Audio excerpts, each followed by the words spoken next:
Je suis de la fondation Magui Kabamba Kombo.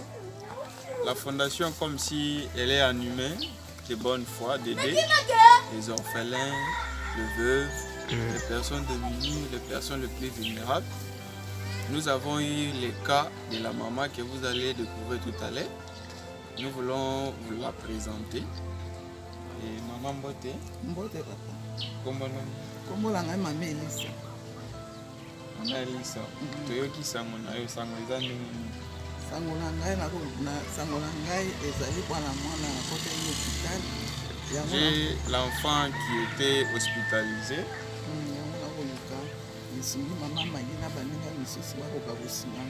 C'est pourquoi j'ai besoin que la maman Magui ainsi que les autres personnes de bonne foi puissent me soutenir.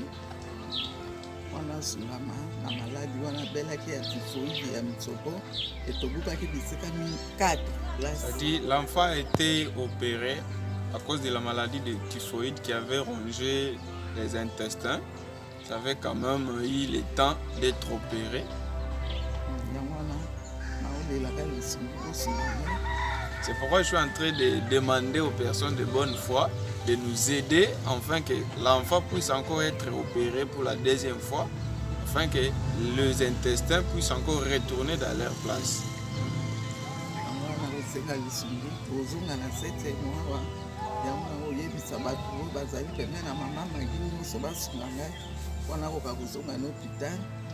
C'est pourquoi je demande à toutes les personnes qui sont prêtes de la maman Magui puissent m'aider afin que je puisse encore retourner à l'hôpital avec l'enfant.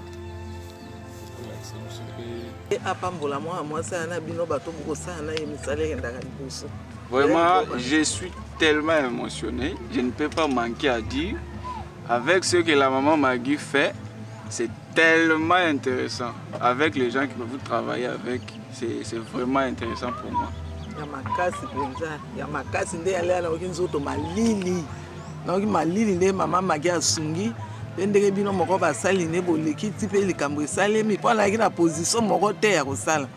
Vraiment, je sens des frissons. Je ne sais pas comment expliquer le sentiment que j'ai pour l'instant. Je ne savais pas quoi faire.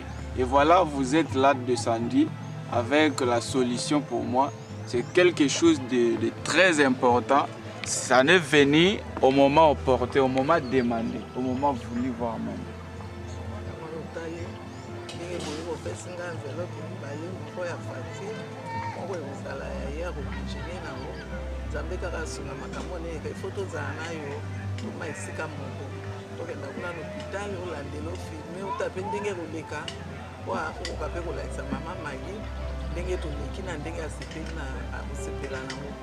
Voilà, sepeli makasi koleka ndenge na vibe na sepeli mama Magui oyo kaka ndenge na koloba na sepeli ndenge na vanda ki hôpital na mona mutu asuka ngai makasi et ali mama Magui. Vraiment, je suis tellement émotionné. Je suis rempli de joie, Je ne sais même pas comment expliquer. Comme vous m'avez donné deux enveloppes ici, l'un c'est pour la facture et l'autre pour le suivi de l'enfant. Depuis que l'enfant a été opéré pour la première fois, je n'ai jamais vu une personne qui pouvait venir en aide comme maman Magui. En tout cas, je suis en train de parler afin que la maman Magui puisse m'écouter. Je suis tellement rempli de joie avec toutes les personnes qui ont aidé maman Magui aussi.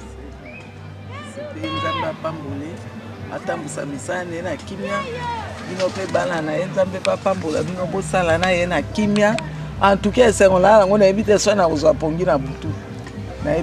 je suis vraiment rempli de joie et je demande à ce que Dieu bénisse maman Magui et toutes les personnes qui travaillent avec lui. Et du reste, qu'elle ne laisse pas en train d'aider les autres, qu'elle continue toujours à le faire. Du reste, que Dieu le bénisse richement.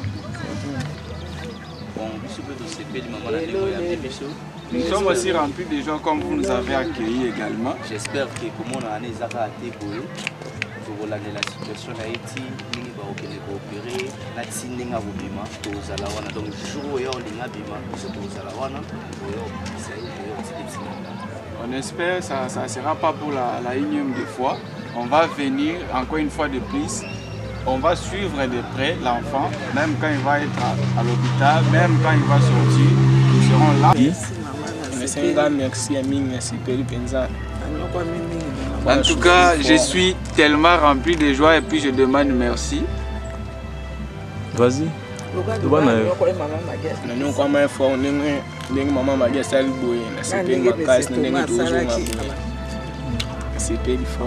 En tout cas, je suis rempli de joie comme la maman Magui m'a aidé, ainsi que les autres. Nous voulons que Dieu la bénisse correctement. Merci.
ndeko na biso facture pour azala mbala moko opéré des missions au maman tindaki biso dans les soucis à aide ya ndeko na biso nde fondation Magui Kabamba misala ko travailler yango tolingaki soki toyi yo maman confirmé biso pendant que oui si c'est réellement pour biso enveloppe pour eza obligé pour kenina secrétaire pour bafouter la ndeko na biso facture pour opérer et les cadavres. Nous avons jugé bon parce que nous avons écouté. Nous sommes descendus immédiatement sur place, dans la maison, afin d'aller avec la famille payer la facture. Parce que la fondation, elle est là pour aider. C'est pourquoi nous sommes venus pour apporter la solution, afin que l'enfant soit opéré. C'est pourquoi nous descendons demain si Dieu le veut avec la famille. Nous allons payer la facture ensemble, afin que l'enfant soit opéré. C'est juste ça. Enveloppe na biso moko eza mpona oyo ekoyede ndeko na biso na hôpital moko lia na ye oyo eloko ekosenga basongela ye po dérange te eloko ozala enveloppe na biso oyo ya mibale ezali mpona facture oyo tofuta na hôpital mpona opération na ye ndenge nini koleka donc mpona nyonso tofuta Voilà, nous avons des enveloppes. Le premier enveloppe c'est pour la survie de l'enfant quand il sera à l'hôpital, le pédité ainsi que du sucre qu'on va lui acheter. C'est pourquoi la fondation vous a amené ensemble avec la maman. On va vous apporter votre première enveloppe, ça c'est pour vous. Ça va vous servir. Oui, on peut vous aider. Ça c'est pour vous. Vous pouvez manger avec, acheter du thé ainsi que du sucre pour la maman. Oui, ça pour la facture à l'hôpital pour l'opération. Ça c'est la facture. Donc c'est l'enveloppe contenant l'argent que vous allez payer à l'hôpital. Mais ça, on va vous partir demain avec. Vous allez me donner afin que nous puissions aller ensemble le payer. Que les gens qui ont contribué puissent voir réellement que nous avons fait le travail. Ils ne puissent pas quand même avoir de la quille. Parce que le monde est comme ça. On peut vous la laisser comme ça et puis à la fin, ce n'est pas payé. Nous sommes venus, nous-mêmes nous allons vous accompagner et puis nous allons donner la facture à l'hôpital, on paye et puis nous aurons des petites symboliques. Ça, on fait ça. C'est juste ça, maman. Et là, vous avez un message qui est là. Donc, on a dit que tout le monde a dit que maman Toroya, vu que tout le monde a déjà un message, et c'est malembe. Malgré tout, vous avez mais avec peu de temps, nous avons reçu les cas d'Alican. Nous avons un souci de la fondation Magui Kabamba. Nous avons un souci de la Banate, nous avons un orphelin, nous avons un veuve, nous avons un coco, un Mikolo, un Koli. Donc toza na pona basi oyo bakufela mibali, toza pona ba mama oyo baza na famille oyo ya koyede bango te. Donc biso fondation Malika Bamba toza na pona kosunga bato ya bongo. Yango wana tomonaki ka oyo esalaki biso pasi ya komona ndeko na biso ya mobali. Donc dans les soucis pasi oyo esalaki biso tokokaki kosupporte yango te, mais tolukaki to réagir mbala moko te. Yango omonaki ezwaki biso mwa temps na mwa moke oyo Nzambe asungi yango permettre biso tokutana na bino toluka eloko wana esila. Merci vraiment. Voilà, nous n'avons pas voulu vous brusquer, nous avons voulu que nous puissions venir parce que vous avez quelque chose promis, ça peut faire des choses, mais une fois qu'on nous a rien promis, directement à la fondation descend, il y a des émotions qui arrivent, c'est notre souci. Vous savez, la fondation en soi, elle a plusieurs objectifs, comme je l'ai dit. Nous avons l'objectif d'aider les enfants orphelins, les personnes les plus vulnérables, les vieillards, les veuves. C'est parmi nos objectifs. Et une fois que l'enfant est touché, cela touche aussi parmi les objectifs de la fondation. Nous sommes venus afin d'apporter et d'accomplir l'une de nos objectifs qui est la fondation ANA. C'est pourquoi nous sommes là, afin d'aider. Nous n'avons pas croisé les bras. Cette information nous a vraiment intéressés ainsi qu'intrigués. Nous sommes là afin d'apporter notre souci. C'est là notre message auprès de la famille. Maman, habité Je peux? Oui, c'est bon. Maman, quand on a interprété.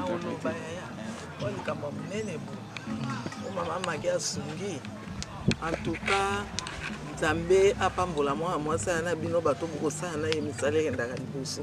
Vraiment, je suis tellement émotionné, je ne peux pas manquer à dire. Avec ce que la maman Magui fait, c'est tellement intéressant. Avec les gens qui peuvent travailler avec, c'est vraiment intéressant pour moi. Il y a makasi nde yale na okinzoto malili. Na oki malili nde maman Magui asungi. Ndenge bino moko basali ne boleki tipe likambo esalemi pona ki na position moko te ya kosala.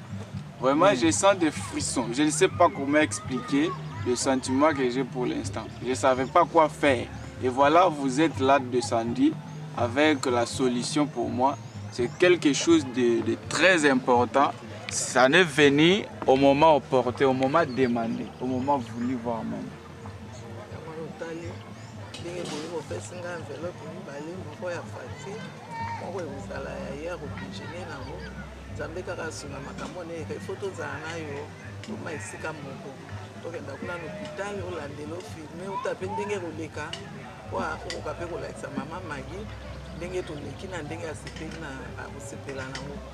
Voilà, sepeli makasi koleka ndenge na vibe na sepeli mama Magui oyo kaka ndenge na koloba na sepeli ndenge na vanda ki hôpital na mona mutu asuka nga ya makasi boye et ali mama Magui. Vraiment, je suis tellement émotionné. Je suis rempli de joie, Je ne sais même pas comment expliquer. Comme vous m'avez donné deux enveloppes ici, l'un c'est pour la facture et l'autre pour le suivi de l'enfant. Depuis que l'enfant a été opéré pour la première fois, je n'ai jamais vu une personne qui pouvait venir en aide comme maman Magui. En tout cas, je suis en train de parler afin que la maman Magui puisse m'écouter. Je suis tellement rempli de joie avec toutes les personnes qui ont aidé maman Magui aussi.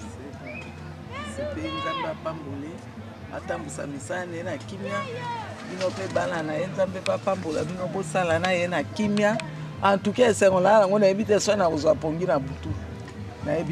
Je suis vraiment rempli de joie et je demande à ce que Dieu bénisse maman Magui et toutes les personnes qui travaillent avec lui. Et du reste, qu'elle ne laisse pas en train d'aider les autres, qu'elle continue toujours à le faire. Du reste, que Dieu le bénisse richement. Nous sommes aussi remplis de gens comme vous nous avez accueillis également. J'espère que comme on a un Ezaka à Téboué, pour la situation a été mingi ba okene ko opérer na tsinenga bobima to zala wana donc jour yo linga bima to zala wana yo c'est on espère que ça ne sera pas pour la énième des fois. On va venir encore une fois de plus. On va suivre de près l'enfant, même quand il va être à l'hôpital, même quand il va sortir. Nous serons là afin de le faire sortir. nous vous remercions encore davantage. Merci bien. Chef, il m'a connecté, moi, mon papa et maman Magui. Merci à Ming, merci Peli Penza. En tout cas, je suis tellement rempli de joie et puis je demande merci. Vas-y. Nous sommes forts, nous maman Magui, c'est le boué, c'est Peli Macas, nous sommes toujours c'est Peli fort. En tout cas, je suis rempli de joie comme la maman Magui m'a aidé, ainsi que les autres. Nous voulons que Dieu la bénisse correctement. Merci.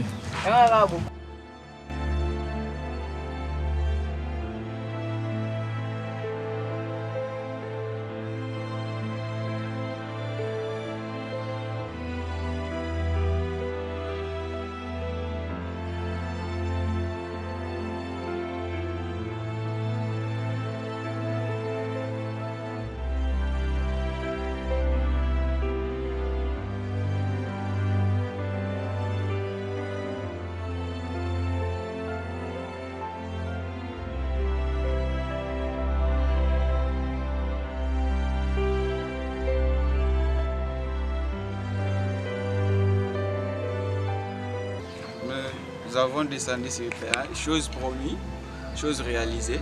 La fondation Magui Kabamba, avec tous ses collaborateurs et partenaires, les gens qui travaillent avec Maman Magui, nous avons écouté. Cela nous a fait du mal et nous sommes là pour apporter notre soutien. Voilà, nous avons été informés que l'enfant était malade, il devait subir l'opération. Mais la fondation maintenant en a écouté et puis nous sommes là sur le terrain, sur place. Au moment où je vous parle, c'est la facture que nous allons aller solder afin que l'enfant, déjà le lundi, il soit opéré. Avec le problème de l'hôpital, tout est résolu et nous allons vous donner la solution et la suite vous en aurez. Nous demandons également à toutes les personnes, en commençant par la maman Magui et les autres qui ont voulu participer à cette œuvre, que l'enfant puisse être opéré. Nous demandons à mon nom propre et au nom de toute la fondation, nous implorons la miséricorde de Dieu Tout-Puissant qui puisse vous bénir abondamment. Une fois que vous allez encore écouter l'œuvre de la fondation, que le Seigneur puisse encore vous toucher, afin que vous puissiez apporter votre pierre de soutien à notre fondation. Et je suis en train de vous dire que Dieu vous bénisse. Merci beaucoup.